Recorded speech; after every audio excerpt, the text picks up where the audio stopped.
Hello friends, welcome to रोज study. Friends, इस video में हम लोग सामान्य अध्ययन के कुल 40 में से प्रश्नों को देखेंगे और फ्रेंड्स यह 16वां भाग है।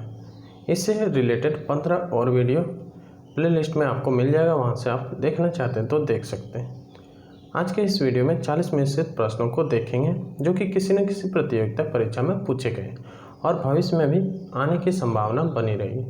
तो फ्रेंड्स चलिए शुरुआत करते हैं। शुरुआत करने से पहले आप लोगों से रिक्वेस्ट है, जो चैनल पर नए हैं चैनल को अवश्य सब्सक्राइब करें, साथ ही साथ बेल आइकन को भी प्रेस करें। इससे आने वाले सभी वीडियो का नोटिफिकेशन आपको मिलता रहेगा। इस तरह के वीडियो को आप देख पाएंगे, साथ ही साथ पीडीएफ भी डाउनलोड कर पाएंगे। पीडीएफ का लिंक आपको डिस्क्रिप्शन बॉक्स में मिल जाएगा, वहाँ से डायरेक्ट डाउनलोड कर सकते हैं। और यह हमारा टेलीग्राम का लिंक है, जहाँ से आप जुड़ करके आसानीपूर्वक दोनों प्राप्त कर सकते हैं, पीडीएफ भी और वीडियो भी। चलिए आज के वीडियो स्टार्ट करते हैं।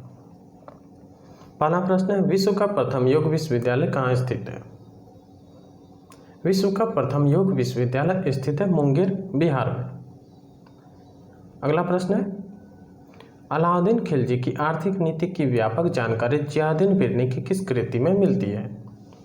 अलाउद्दीन खिलजी की आर्थिक नीति की व्यापक जानकारी जियाउद्दीन बिरनी की तारीख फिरोजशाही में मिलता है। अगला प्रश्न है, भारतीय स्टेट बैंक की स्थापना कब की गई?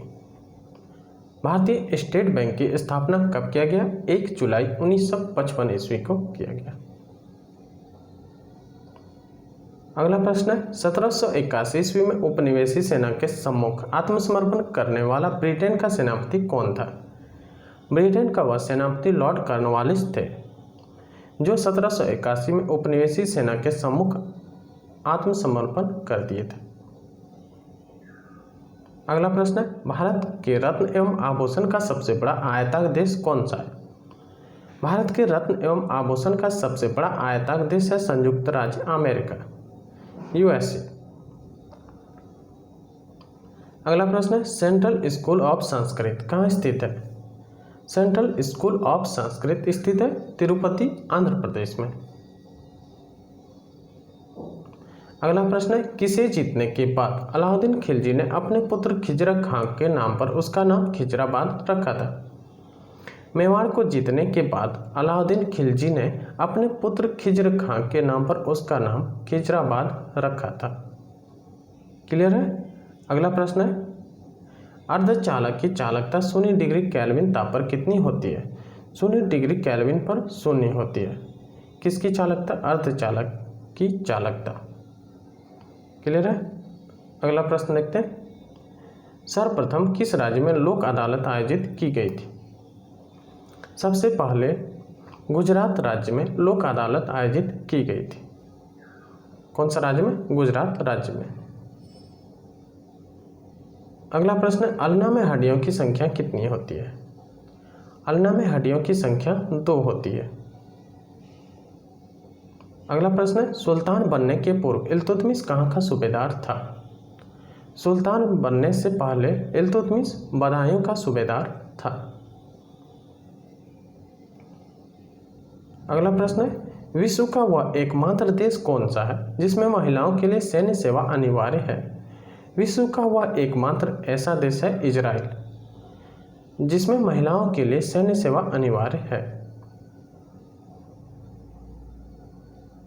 अगला प्रश्न है, भारत का सबसे बड़ा व्यावसायिक बैंक कौन सा है? जैसा कि सभी को पता है, भारत का सबसे बड़ा व्यावसायिक बैंक है भारतीय स्टेट बैंक वर्तमान समय में। अगला प्रश्न है, भारत द्वारा प्रक्षेपित प्रथम उपग्रह जिसका प्रयोग विविध संचार परीक्षणों के लिए हुआ वह कौन सा था? वह था एप्पल।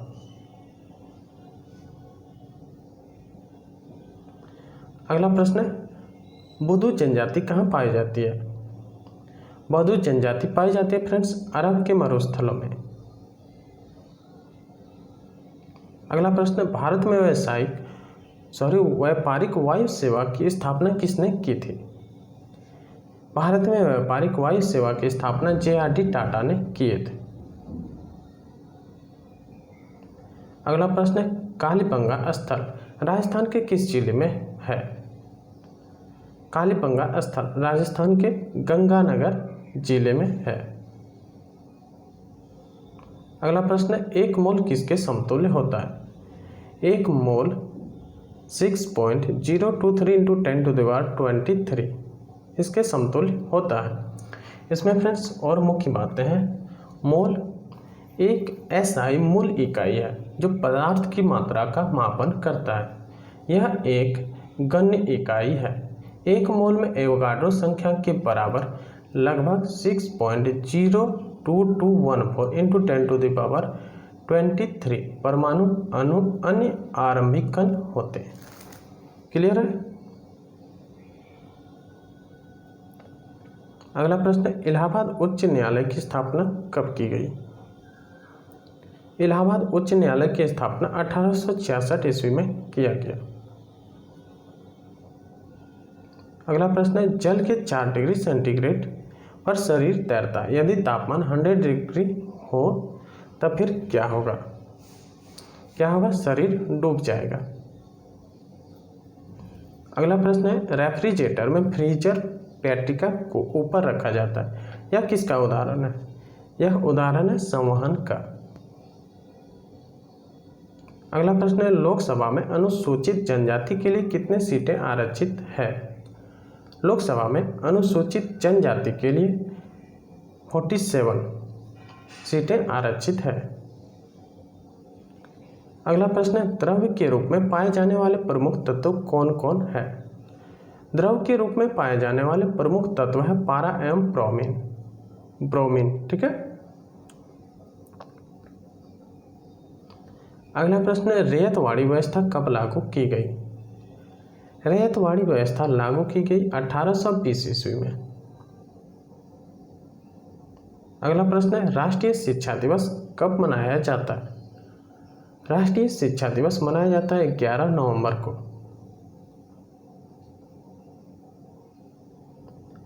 अगला प्रश्न है, किस जनजाति की अर्थव्यवस्था का मुख्य आधार शिकार और मत्स्य पालन है? किस जनजाति का? युकाधीर का। इस जनजाति की अर्थव्यवस्था का मुख्य आधार शिकार और मत्स्य पालन है। अगला प्रश्न है, भारत में किस पशु को गरीबों की गाय कहते हैं? वह पशु है बकरी। भारत में गरीबों की गाय बकरी को कहते हैं। अगला प्रश्न है, रुपए को चालू खातों में पूर्ण परिवर्तनीय कब घोषित किया गया? रुपए को चालू खातों में पूर्ण परिवर्तनीय 19 अगस्त 1994 को घोषित किया गया। अगला प्रश्न है, किस गवर्नर जनरल के कार्यकाल में पहली बार भारतवासियों की नियुक्ति ऊंचे पदों पर की गई? लॉर्ड विलियम बेंटिंक के कार्यकाल में पहली बार भारतवासियों की नियुक्ति ऊंचे पदों पर की गई। अगला प्रश्न है, भारत में प्रथम भूमिगत परमाणु विस्फोट कहाँ हुआ? कहाँ हुआ? राजस्थान के पोखरण में हुआ था प्रथम भूमिगत परमाणु विस्फोट। अगला प्रश्न है, वृद्धि हार्मोन कहाँ से स्रावित होता है? वृद्धि हार्मोन पिट्यूटरी ग्रंथि से स्रावित होता है। क्लियर है? अगला प्रश्न है, एक वर्ष में कम से कम कितनी बार सांसद को बैठक होना आवश्यक होता है या फिर है? एक वर्ष में कम से कम 2 बार सांसद को बैठक होना अनावश्यक है। बैठक होना आवश्यक है। किसे? सांसद को। अगला प्रश्न है, अमीर खुसरो की किस कृति में अलाउद्दीन खिलजी के सैन्य अभियानों का वर्णन मिलता है? अमीर खुसरो के खजाउद्दीन उल फुतूह में अलाउद्दीन खिलजी के सैन्य अभियानों का वर्णन इसमें मिलता है। अगला प्रश्न है, कैबिनेट मिशन की अध्यक्षता किसने की? कैबिनेट मिशन की अध्यक्षता लॉर्ड पैथिक लॉरेंस ने किया था। अगला प्रश्न है, लुफ्तहांसा किस देश का एयरलाइंस है? लुफ्तहांसा या जर्मनी देश का एयरलाइंस है। अगला प्रश्न है, कौन सा देश सर्वाधिक जनसंख्या वाला देश है? कौन सा देश? चीन। चीन देश सर्वाधिक जनसंख्या वाला देश है वर्तमान समय में। अगला प्रश्न है, स्मिथ ने अकबर के किस अभियानों को ऐतिहासिक द्रुतगामी अभियान कहा? स्मिथ ने अकबर के किस अभियान को गुजरात विजय को ऐतिहासिक द्रुतगामी अभियान कहा था? अगला प्रश्न है, वह दर जिस पर भारतीय रिजर्व बैंक बैंकों को उधार देता है उसे क्या कहते हैं या फिर क्या कहलाती है? वह दर जिस पर भारतीय रिजर्व बैंक बैंकों को उधार देती है वह रेपो दर कहलाती है। अगला प्रश्न है, उत्तर हड़प्पा अवस्था काल के चिन्ह किन नगरों से प्राप्त होते हैं? रंगपुर और रोजदी से प्राप्त होते हैं।